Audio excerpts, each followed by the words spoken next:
Hello. I'm gonna wait for people to come here. I'm also gonna wait on my friend Michael Mays that is gonna come with us today. Hey, hello guys. Hello. Here it is. View. Yes.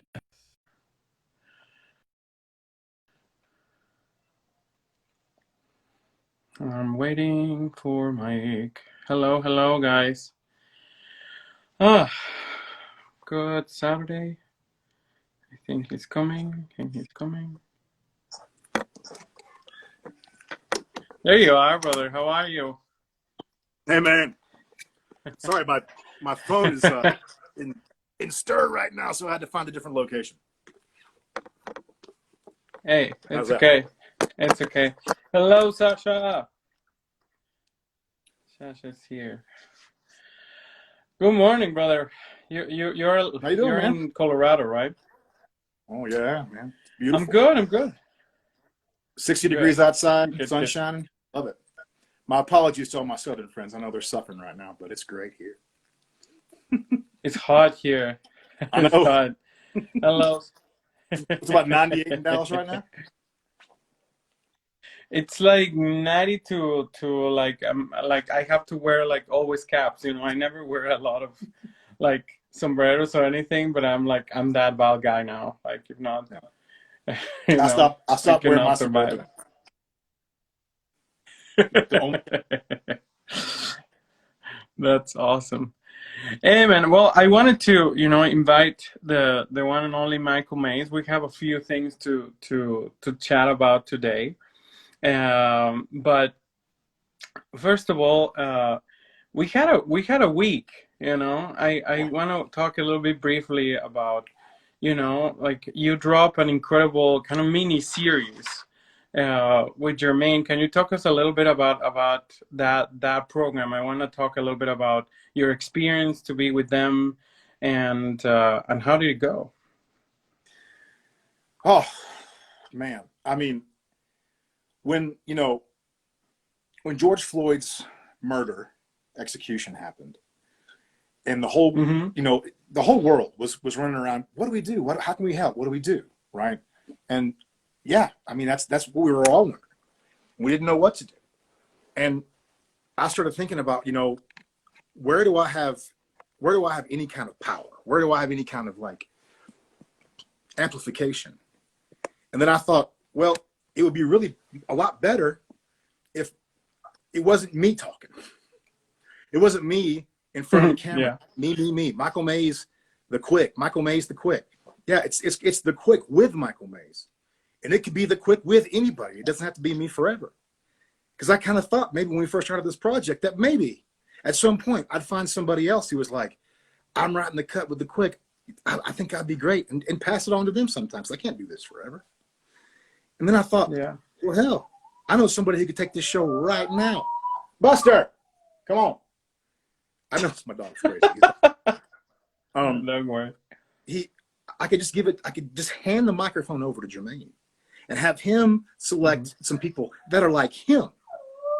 Buster! Sorry. People that are It's like the him. reality of the quarantine. Yeah, it's exact quarantine, man. He's just, we adopted a 15-year-old Jack Russell Terrier, and he's got a little bit of dementia and doesn't remember where he is all the time, so it gets weird. So I just decided to hand it over to Jermaine, let him curate a panel of guests that are like him. I don't mean black. I mean like Jermaine. And Jermaine picked the panel. And Jermaine led the conversation. And I listened. And my original intent was to go, Jermaine, you take the microphone and I'll just sit here and listen. Because I'm here to listen. That was what everyone was trying to do, listen. And then Andy turned to me and said, Mike, could you not leave? Could you stay?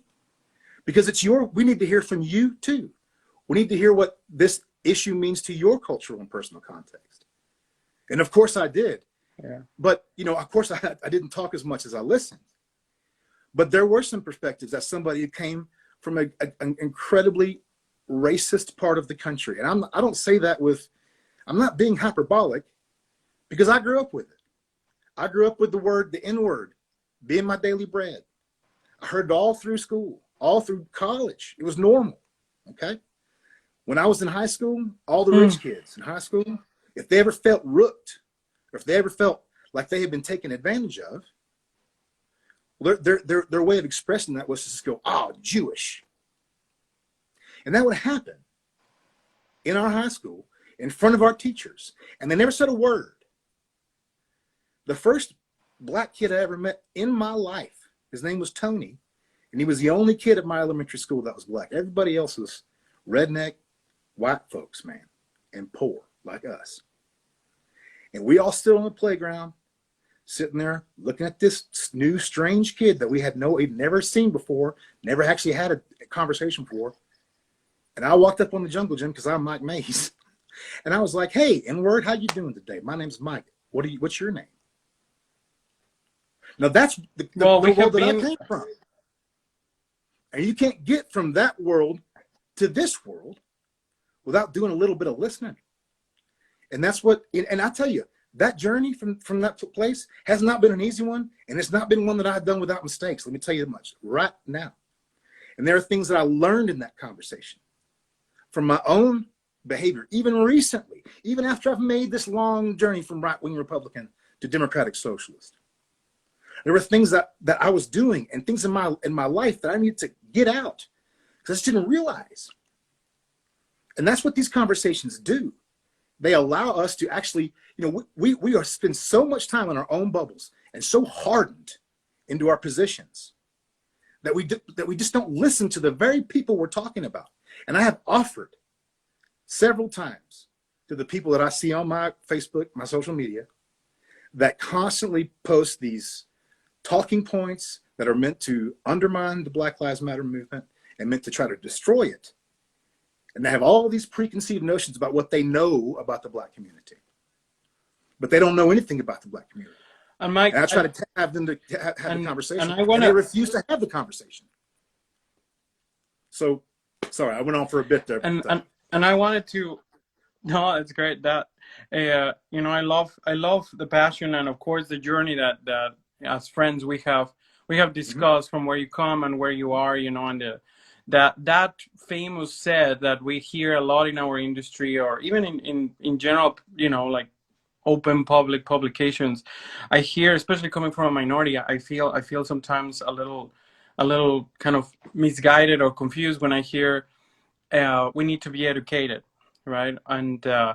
And I see your journey and I see your own education and I see your own thing, and then I start seeing, like if you are born in one kind of bubble, like, and then you get thrown to the world, you have to have a certain kind of like understanding a lot of things that are happening that maybe in the little world when we are in our bubble we don't know, but let me, like, again, we have an hour and we have a few topics to go in, and I appreciate a lot of your passion, but I wanted to think this was aimed to normally an episode of the quick that sometimes it's like 15 minutes to 45 minutes to maybe an hour, but it ended being like a 4-hour mini series now, right? Tell me a little bit, how did it develop? Like you were watching the clock and then it was like, you know what, let's just go do it. Well, I'm not going to stand here and pretend like I knew that a panel with 11 people on it was going to be able to get done. And that's what I told him when I started. I said, this is the conversation that shouldn't have an expiration date. And so we will have this conversation as long as we feel like we can. And then if I need to break it up into 4 parts, I will. And if we need to come back and have another conversation, we will, because Juneteenth ain't the end of this. No, of course. This conversation, once everybody stops talking about Juneteenth and they move on to the next issue, well, this issue isn't resolved yet. And so I can tell you right now, on the quick, we're going to have the normal episodes we always have. But we will talk about this periodically from time to time because we need to. And the essence of the quick is about connection. And I can't imagine a more beneficial connection than having these conversations happen within our discipline and without.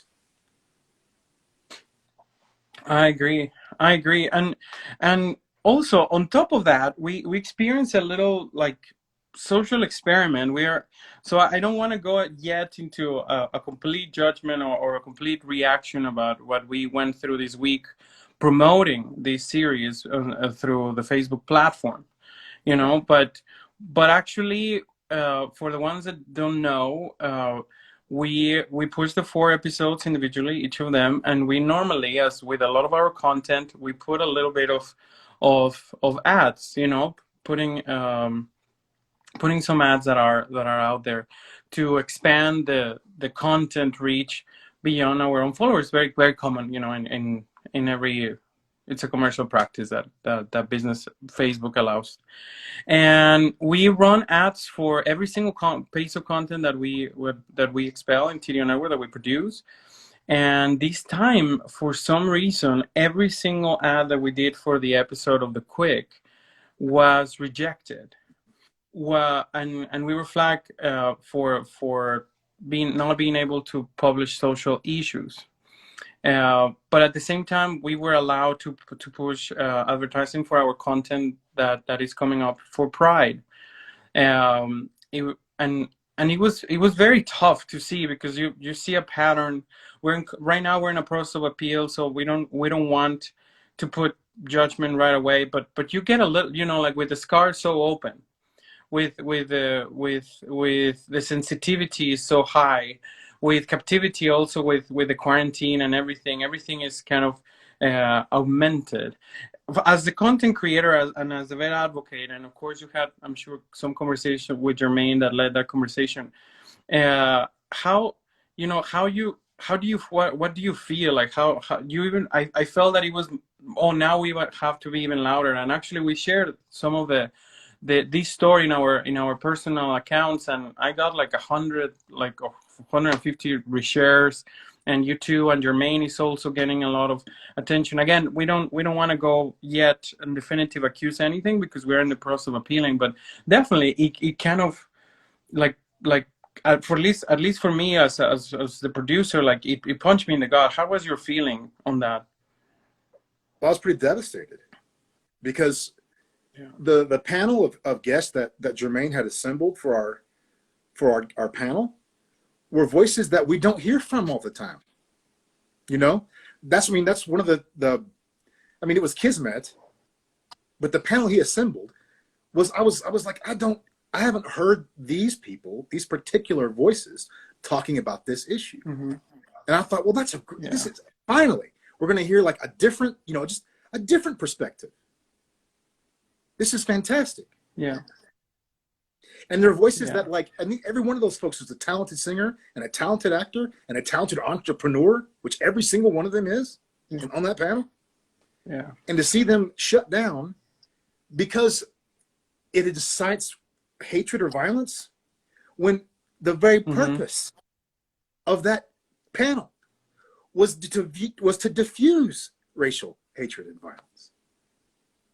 And I understand that that's an algorithm, and I understand all this stuff. But I want to know and I don't know if this is true or not, but I want to know if they're putting as much effort into restricting other hashtags as they are into Black Lives Matter. Because I don't think that's the case. Because all the other hashtags, I've put 10, 20, 30, 40 hashtags on stuff before. It never happened before. This one does it. And I'm, you know, as somebody who came from the right wing, I still go on right wing websites every day because I want to know what they're talking about. And some of the hashtags they promote aren't exactly peaceful. So I don't know. I mean, I understand we're in a difficult time, and this is and it's not a new problem. That's for sure. It's just, you know, COVID's got everybody paying attention. So hopefully, my hope is that not that we get to punish them or shut them down or whatever. I mean, they learn.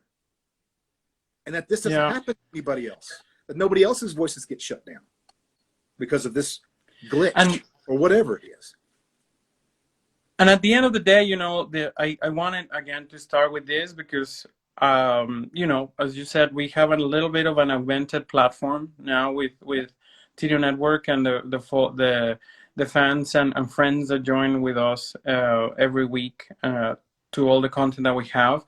That, you know, for the people that are joining today or are going to see this conversation then drop in our Facebook and DallasOpera.org TDO Network webpage episode, come and see the quick, you know, like it's it's a very raw, it's a very real and an extremely relevant conversation, you know, and share it. You know, I think that this one we need a lot of your help organically to do it. You know, besides what hopefully, you know, Facebook rules in our favor.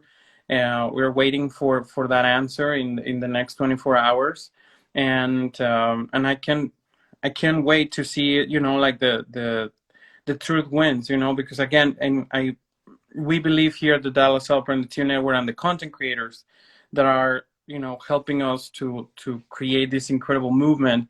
We are great believers that justice music, love, and truth should be available for everybody, and we love, you know, like here we love everybody that it comes with an open heart and creates music and is willing to appreciate it. And so we just wanted to give a voice to everybody there. So Yeah. please help, and we will tell you from our, you know, from you will hear from our content creators from our Facebook page and update on that. But thank you for going the distance, Mike, and open yourself Well, to get and your thank you platform to and everybody. actually give it away, you know, a little bit.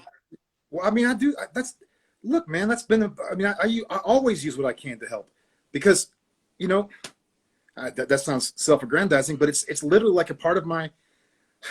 Man, I had people helping me when I came up. You Yeah, know, yeah, I came up from austere beginnings. I didn't go to Juilliard. I didn't go to Manhattan. You know, so yeah, I understand the idea of having to cut through all the fucking noise. Excuse me, sorry, cut through all the oh. noise. I'm a good old boy. Sorry, that's the vernacular of my Yeah, social class. I'm so sorry. Sometimes it's hard. It slips back in. But yeah, yeah, I mean, we have to reach out. We have to help people come along because no one else is going to do it, right? And yeah, when you go through a transition like I went through, you it becomes part of your soul, part of your ethos to make sure that yeah. people coming along after you don't go down that same path, you know. And I think that's what I'm here to do, and I hope I'm doing it with the quick, you know, amplifying voices that need to be amplified, that don't necessarily always get their just due. I love that. That's a big part of who I am. Oh, that's beautiful, Mike. And you know, I wanted to chat again on a couple things that you and I touch often, you know, in off channels, right? Not in our public conversations. Hi, mom. My mom just joined. and and what is, you know, like where do you think now, you know, like basically American opera just closed their doors at least till December, right? And normally the summer festival at this time we're cooking incredible piece of art. You know, normally we are in summer festivals. The ones that are producing them, they are rehearsing, they're singing, they're having a great time. And as you know, the festival experience is very particular. It's very communal. It's even if you are like, you know, from Sandsville to Glamborn to Santa Fe, Des Moines Metro Opera, St. Louis Opera, St. Louis, Chautauqua, different all these summer festivals. Normally you are there for a longer period.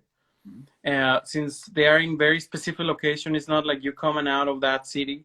It's very kind of slow pace. The process is a little more actually deep because you have more rehearsal time, and there's not a lot to do besides being in that commune of opera in most of those towns. So this is part of our as an artist and as an organization. It's a very specific and special time to push the boundaries, you know, to not just do the revival number 17, but now we don't have that, and we don't actually have the time of going into preseason either, you know. So what are your thoughts on what do we do now, at least from here till January? I think that we're gonna have to accept that this is our reality, and but what are your thoughts about what we should do as artists? Like in your case as artists, how is your output besides the quick now coming back into your artistic, you know, need, right? Well, I'll tell you, I've got a few thoughts on that. And Yeah, I mean, from the outset of the network, one of the things that I told you that I was so proud of you for was you establish something that will outlive the crisis. You didn't build something just to get us through the crisis. I mean, the Dallas Opera Network came about because of the crisis, but it's going to exist long after. It's going to be the new Opera News Network, right? I mean, that's what I hope. That's what Knock I'm on wood. Knock on my lips to God's ears. Yeah. But I think that's the key. I mean, we've talked a lot about how coronavirus is bringing the future forward. So right now, the future exists for Jeff Bezos. Jeff Bezos lives today like we're going to live in 2100. But because of this tremendous amount of investment into technology right now, I mean, if you imagine your, say, Oculus, right? Oculus Quest. Oculus is a virtual reality headset that I bought before COVID because I was exploring virtual reality solutions for the opera stage. Yeah. You and I talked about it before this thing even happened. Yeah.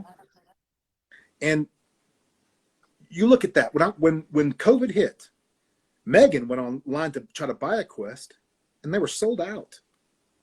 So what you have in that case, just for an example, is for virtual reality, the rapidity and the speed with which they're going to develop the technology to make the headsets lighter, smaller, less intrusive, easier for people to understand, easier for people to use, is going to increase exponentially because you have a whole bunch of new lab rats out there just playing with it and messing with it and breaking it, you know?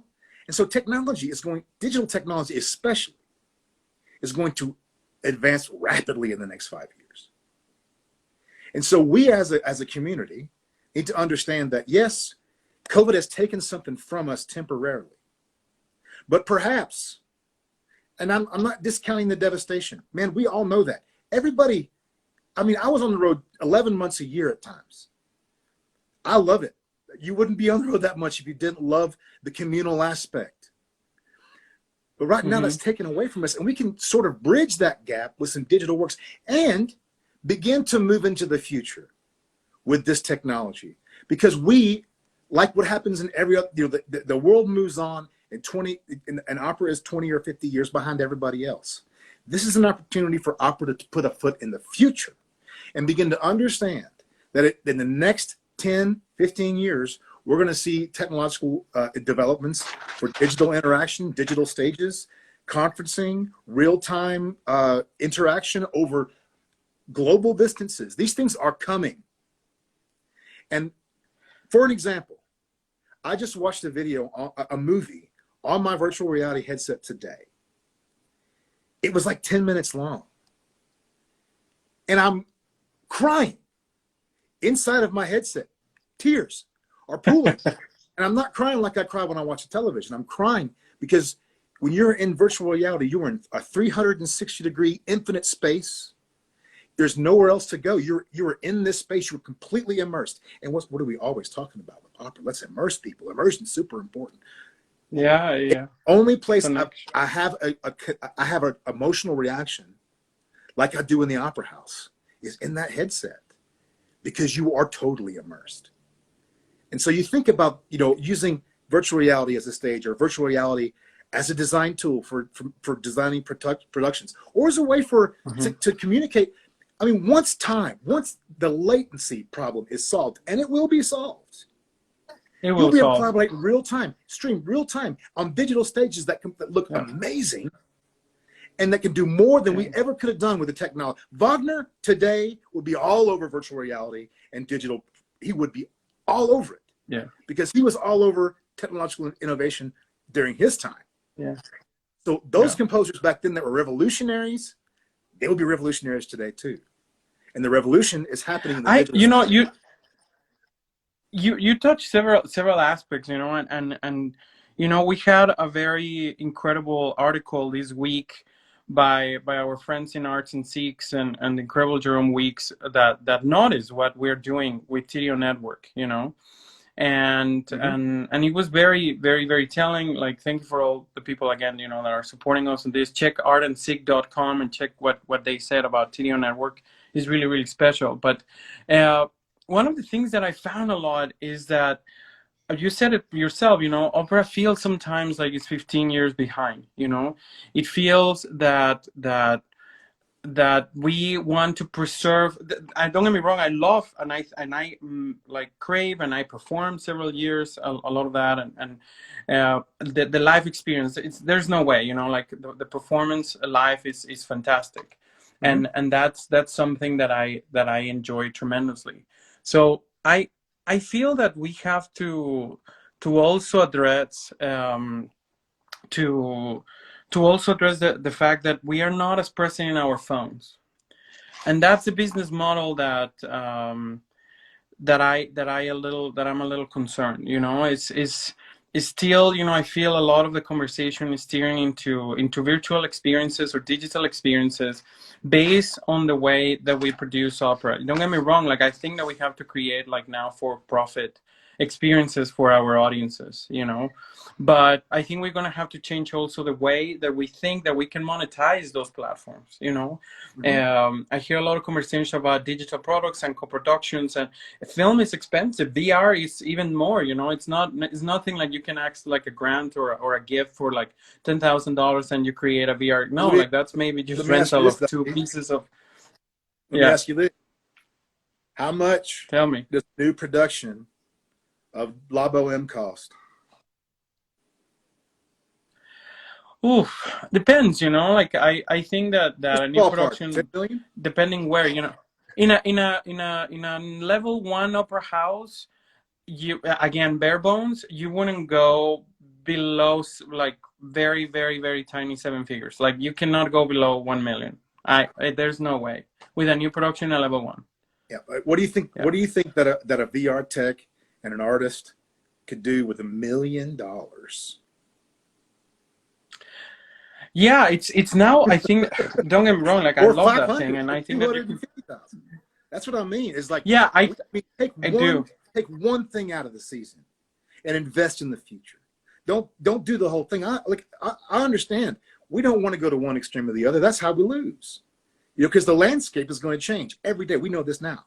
Every day we're in this crisis. You wake up in the morning and the whole thing is different. I said it before. We can't be in our bunker preparing for a jungle warfare and open the hatch and look out and it's a desert. So, but you know, I'm saying, so on one end we don't need to do digital music at all, and the other end is let's do everything digital. Well, somewhere in between there's that perfect balance.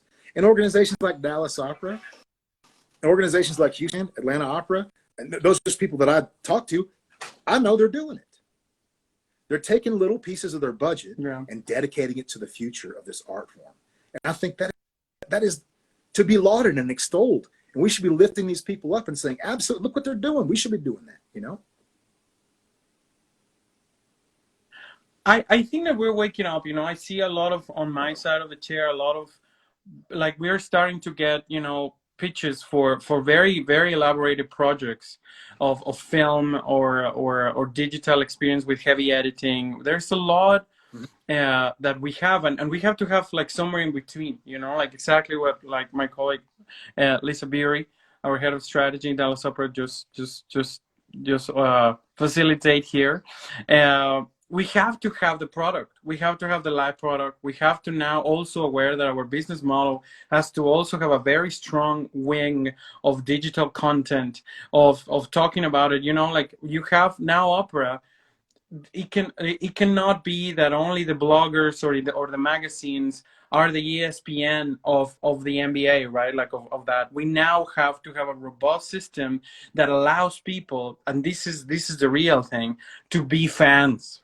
And fans that actually can debate online, that can be booed online, that can be created their own controversy and show their passion about the repertoire that they crave, the composer that they crave, the opera house that they love experience, and the performers, the specificities that can create a connection between them to become fans or even like haters.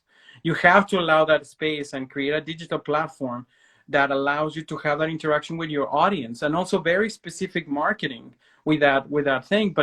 But I feel, again, you know, I feel in a way, in a sense, very sad for all this lack of opportunity to enjoy the commune, the travel, the face But the thing is, time that we there have. are people who are doing it, though. Attention. There are people who are doing it. Yeah. Like, here's an example. You'd use the NBA, I'll use the NFL because that's what I grew up knowing, right? You know, Yeah. the NFL didn't used to be on television. And then they Yeah. started putting it on television. And then a lot more folks started going to the football games. And then when you Yep. went to the football game, what'd you see? Big jumbotrons with close-ups. Do you know who does that? Teatro Real. Because when I did Dead Man Wow. Walking there, they had subtitles both in Spanish and English, and above the boxes on the sides were these huge screens that basically were shooting, we're showing the opera in real time, filming it in real time, and broadcasting up to that screen. And you got to see the close-up interactions of their. You could sit and watch the whole thing, but then you can sort of like look up, just like you look up and watch the subtitles, and see the emotion on people's face. You know, this is They're doing it amazing because already.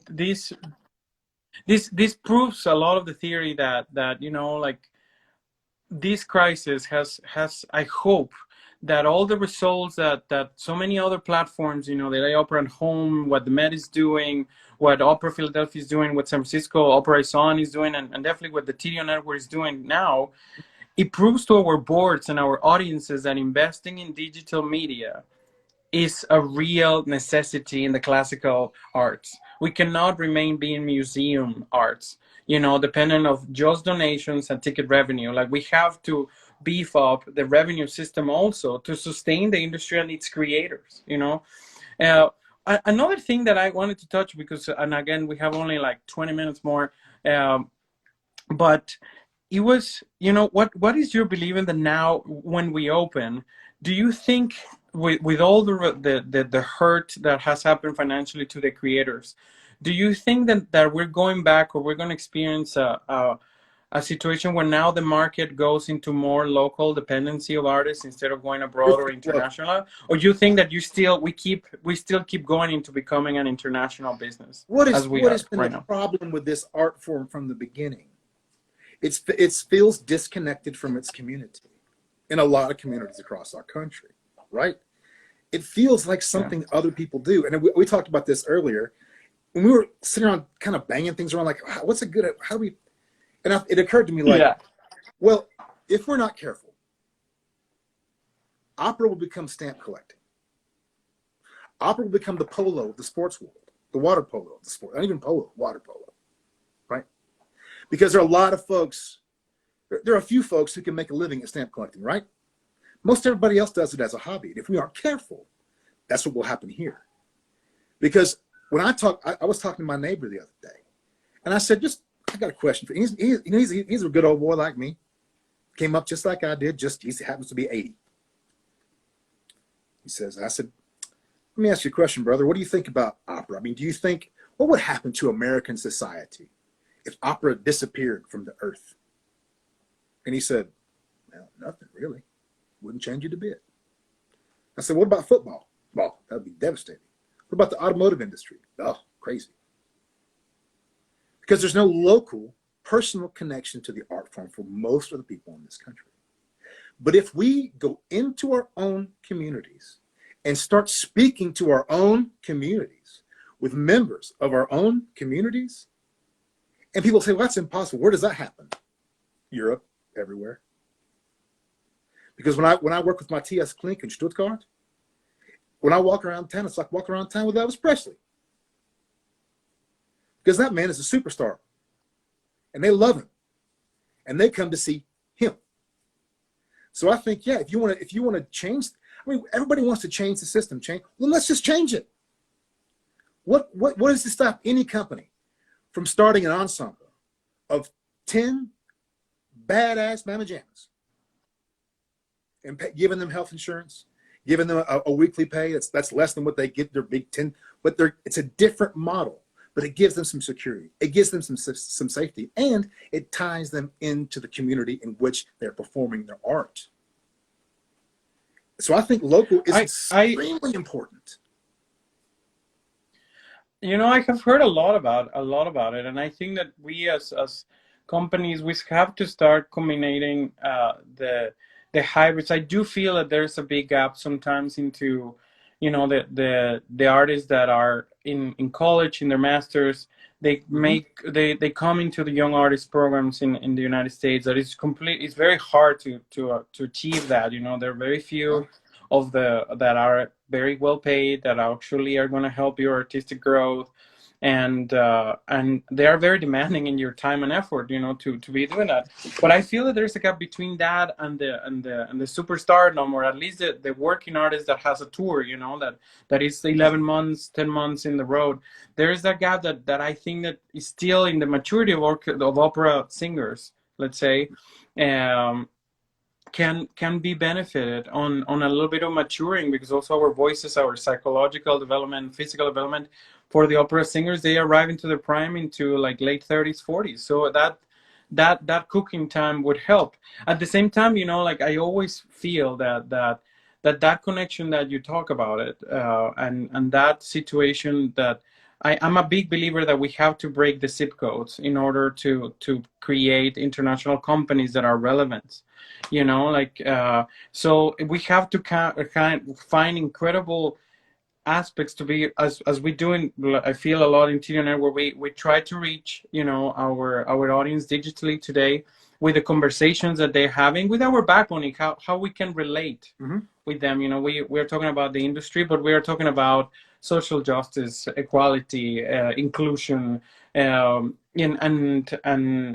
and technology, like, and crisis, health, all these things, again, from our perspective, from our niche a little bit.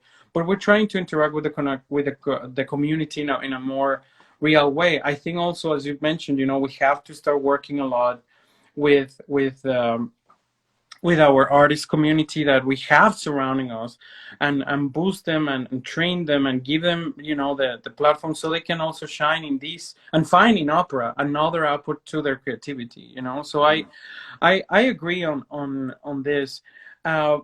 How do you feel now with, uh, how can do you, as an artist, that you go through several exchanges of donors from different, also, zip codes, political values, wealth, because you interact with the volunteer that is picking you in the airport, to the high donor that possibly is paying the production itself. And you are in different, like, you were in different markets. You have been in Atlanta. You were like the one of the most incredible revelations as Rigoletto in Houston Grand Opera. You have How Our Jobs Do. You have done the Everest this past season. How now, if you go back to those donors and they ask you, how can we help, what would you say now?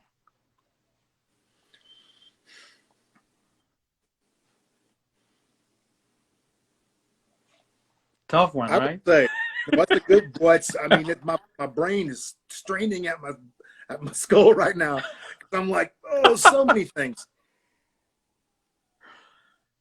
When this is, I mean, it's going to sound crazy. And listen, folks, I speak plainly.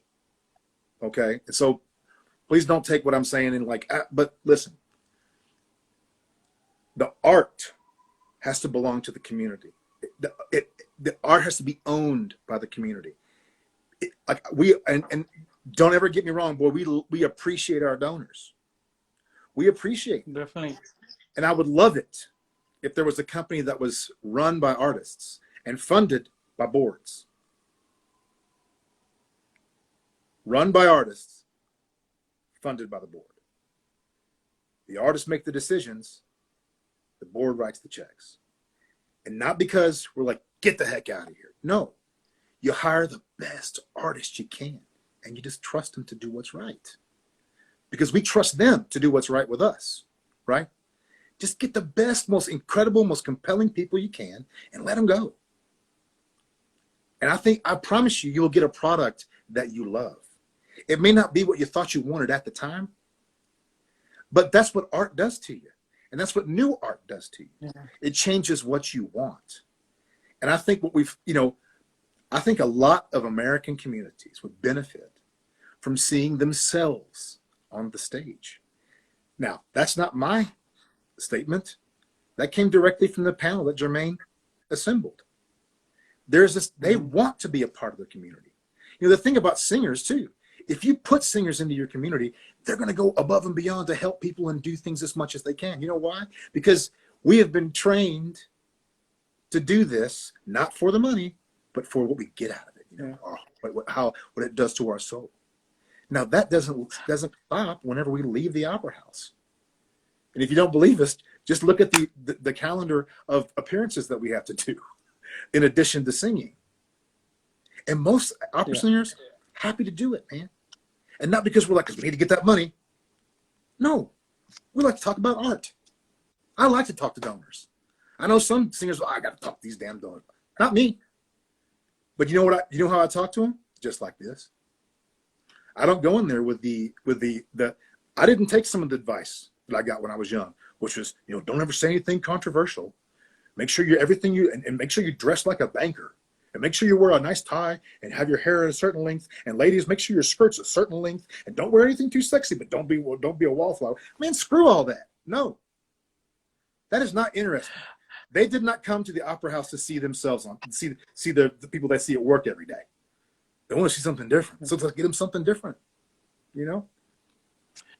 I have to say that you mentioned something that in the context of American opera and the relationship that I experienced with donors, and I have to say, like, we are very lucky in Dallas Opera to have an incredible board, and that it's allowing us to really go the distance. As you know, we're talking a lot of controversial, borderline, difficult issues, structural issues that not only society, but the way that we actually create classical music today. But you mentioned something that it was very fascinating. It was empower the artist, right? That for me is invest in the talent. That again, in a certain way, in opera it might be a little more controversial, because yes, the in different degrees, there might be a little bit of board involvement into artistic decisions and tastes. We are aware of that, but that's actually a strategy that you put it into the for-profit entertainment today, and you can go to any magazine and or Google, like Disney Plus, Apple Plus, Netflix original content. The strategies that have pushed the for-profit entertainment have put incredible emphasis on moving the instead of like the 10% or 20% that you invest in the talent, to almost margins to 50 to 60% of your budget thrown into the talent, because the better the quality of the product paired with an incredible marketing packaging strategy, boom, we go up, and that's something that I feel that the opera community also have to start joining into this way. Like, I think that we are surrounding in our boards all over America for incredible businessmen and incredible businesswomen that are leaders in our community, and they're incredible philanthropic hearts. But sometimes when we come into a non-for-profit, it becomes some project that is so close to us that we forget the business lessons, and that we also, at the end of the day, because it's a money transaction of services, that it's still, we are entertainment. Again, we are an art form. We're one of the best experiences in the theater, and I love the athletes that are of the athletes of the voice, the opera singers, and all the creators surrounding them. But at the end of the day, we are experiencing an economic impact from this crisis. So we have to start taking the tools that are available to us, like technology, segmentation of our market, like very, very particular story how to penetrate and expand our fan base. But definitely the investment on talent, it has to be prioritized. Like it's something that is highly proved in sports, in cinema, in television, and I think that is something that we have to work in the way that we structure our art form moving forward. So I thank you for raising that up, because I think that it's not only going and challenge them, it's actually showing them that while maybe it's very new in this industry, this concept is highly successful with when the hats of the for-profit gets thrown on. The better product that you have and the better that you market it, the better the margin. Yeah. Right. So it's very, I hope that more and more companies help us to join the equation. It's going to be difficult, it's going to be controversial, it's not easy to change the way that we do things. I hear a lot especially right now that we are, negotiating so many things of moving forward with our orchestras, with our choruses, with our stage management, with even the singers that we have to reschedule and reshuffle and remove and notify them that maybe there's not a job for them in the next X, Y, and Z, uh, is that we're all in this together, and we have to find formulas for us to keep relevant, and we have to be understanding that if the company today doesn't have almost like blanket access to media agreements like that are friendly and respectful of the art form, but also helpful to promote itself, we're not going to be on this for a long time. If we don't have materials that are the highest quality with the best talent in the planet that can be reached on the screen, in the phone, the way that you and I are doing this, because right now you see, from my screen, I have done insights with the Dallas Opera where sometimes in person there's like 10 people, and I have an incredible panel with Joyce DiDonato and Eileen Paris, but it's on a Sunday. It's maybe like close to church time here in Dallas. There's not a lot of people there, but now since we can reach them on their phone, we have 360 people. So we have to know the mathematics just of that, and embrace them instead of being challenged. I disagree when I hear somebody in opera saying, well, I just don't know about the difference of YouTube and something. Like, you have to now. You have to. And if you're not into it, then unfortunately the business, just like at some point, the need to be more theatrical started to become really, really relevant to keep competing with other sources of entertainment. Now we have to embrace them, but we have to embrace them like this. Yeah. And we have to train our boards, our staff, our singers that the time in social media, the time of response, you're relevant in 24 hours, and maybe for 2 hours is really your peak of attention. So sometimes you can create this incredible product that is going to be seen for a lot of people for maybe 24 hours, and then boom. And how do you do that, right? So I definitely, I'm excited moving forward in what we're going to do, but we're going to have a lot of help from everybody, like, how do you feel that the singer, you're very, very involved into, Well, we don't I go into told the you about. political aspects of that, but you're in talk with a lot of singers every day. You're part of the coalition of singers, right? You have been involved since the beginning. So how is the temperature right now? How does the singer feel that they need to do moving forward, without talking a lot about the specific politics and economics and No, that, but I'll tell you about some the a art form and couple of themselves? points. One of the things that I noticed, as you know, I've occupied every echelon of this business except the very tip top, right? I've been at the very bottom. I've been right through the middle. I'm sort of in the different, I don't even know how to describe it, but I've been in all the things. I've known all the areas and the arenas. And what in my conversations with young artists, especially, it is that from the age of 18 until about 32, there is a perceived hierarchy and a way to climb the ladder. And the second you turn 32, 33, 34, and 35, that ladder just disappears. And then it's the Wild West. And that's the truth of what it is in the business. There is an illusion of hierarchy that doesn't exist. There is no hierarchy. It has nothing to do, you can't tick off the boxes and climb. You just can't. It has to do with distinctiveness, innovation, universal appeal. But distinctiveness, but universal appeal. That's a tricky one. So if I was speaking to an 18 to 24-year-old person who's sitting in college right now, and it's like, what am I going to do now? The business is evaporating. My hierarchy's gone. Well, let me tell you something. There weren't never no hierarchy to begin with, bud. There ain't. Never was. There's no guarantees. You know what is guaranteed? The future. And it's coming. If you're in school right now, you know what you have access to? All kinds of free technology. All kinds. So if I were you as a young person, I would be spending all my time right now learning how to use that technology, talking to people who do know how to use that technology, and perhaps bringing them in. Because the mistake that I think singer entrepreneurs make a lot of times is thinking that they can go learn it and do it all. And I got some advice early on. Hire your weaknesses. So I'm producing 4 digital projects right now, plus the Quick, plus an Agma telethon. It's going to be 4 hours and digitally streams all over the country. And so what I did is I went out and I found people that were doing this stuff before COVID happened. So I went out and I found David Curry from eatforart.org, who he and his wife, David's a singer, but they developed this organization that partners nonprofits and artists with corporate entities to offer special deals on broadcast. So your audience can click through, get 50% off their Uber Eats thing, and the presenter gets 5 or 20 or 10 or $7 for each click, because nobody's got any money right now, but everybody needs to eat. So you can use your eating dollars to help your nonprofit organization. Then I went out and found my buddy Tom, who's been working on a VR for a couple of years already. Then I went out and found Tom Rose. Then I went out and found Nick Wenzel, who'd been working on a digital broadcasting thing for a year already and launched in the middle of COVID with Valhalla Communications.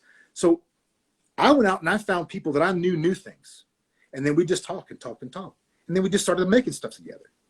If you're 18 to 24, you have all those people around you. You have composers, you have conductors, you have musicians, you have stage managers, you have everything you need to make your own way.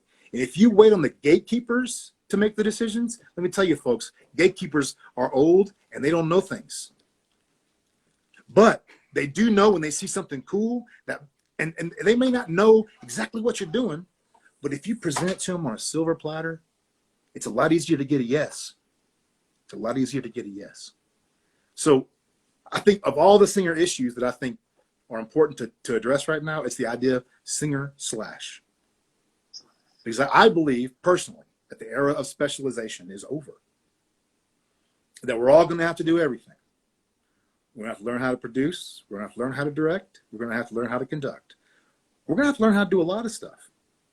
So, use your alternative skills and your alternative abilities to do that, to help produce something that people will want. And don't do it halfway. Give the producer, the producing agency, something that they can work with. That's how you can, there's all the different ways you can work through your union to change the way we're paid. A lot of folks are doing that. It's happening right now. But these kind of things are how you get into that future and get your leg into a place and get capital heading towards the future, instead of trying to hang on to something from the past. This system that we're in, kind of broken. It was kind of broken before COVID. COVID brought it to its knees.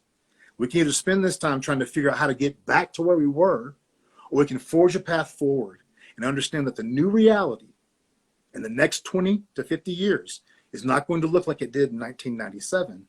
And let's just forget about those days and do the new thing.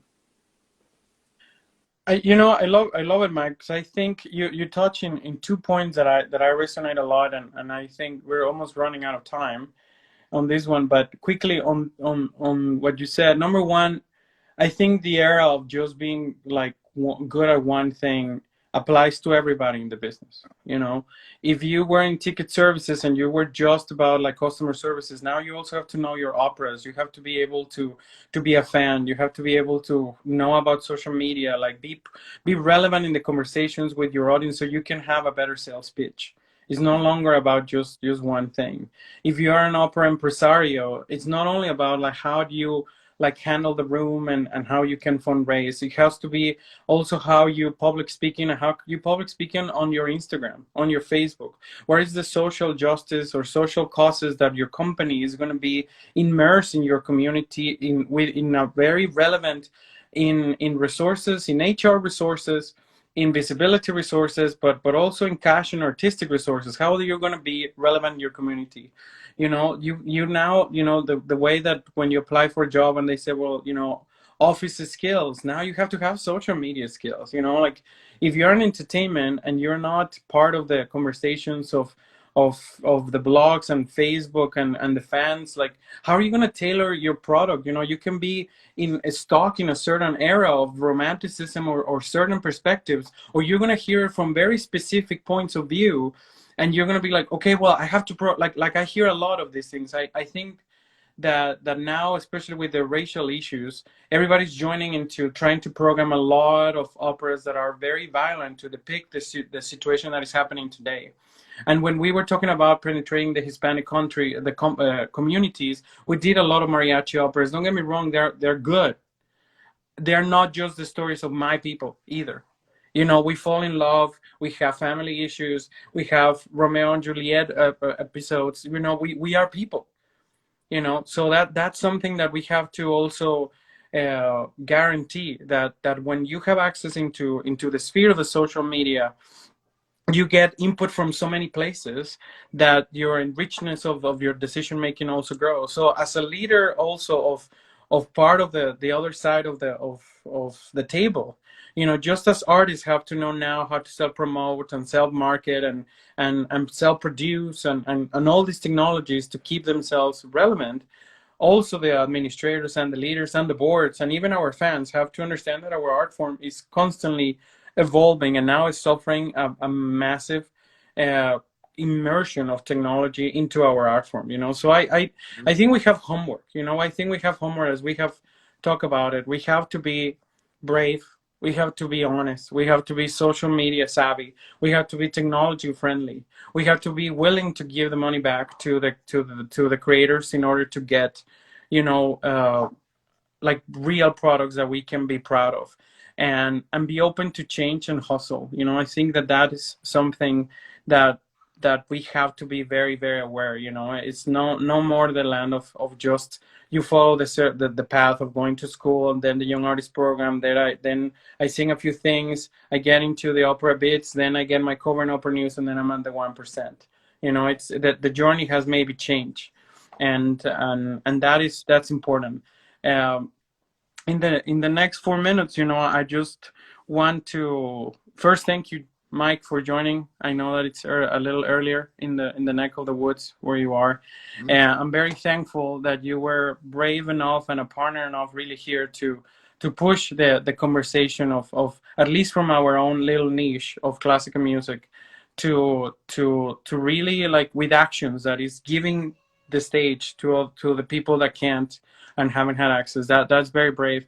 We're very proud of the Quick and the association that we have, and we can't wait how these issues resolve with Facebook. So stay tuned.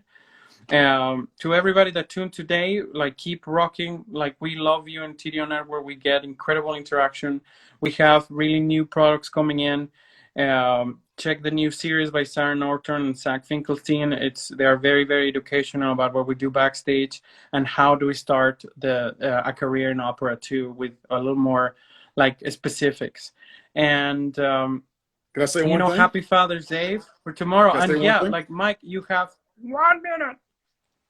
Give them more than one reason to go to the opera house, because the one reason of I'm just going to the opera is not going to cut it. Give them 5 reasons to go. Give them 5 reasons to go, because these people, these other 4, don't know nothing about opera, but they know about those other reasons. So get them in the door. And once they're in the door, we don't have to sell this thing. It sells itself. Yeah. Well, Mike, appreciate a lot of your time. Say hi to Buster and Megan. Megan Marino was part of our file staff in Dallas, for the ones that can identify it immediately. She was our wonderful Meg, and incredible singer. So thank you again for everything, Mike, and Anytime, bro. keep rocking out. Yeah, man. Okay, thank you guys, everybody. TDO Love you, Network brother. Love you, again. Dallas. See you soon. Take care, man. Ciao.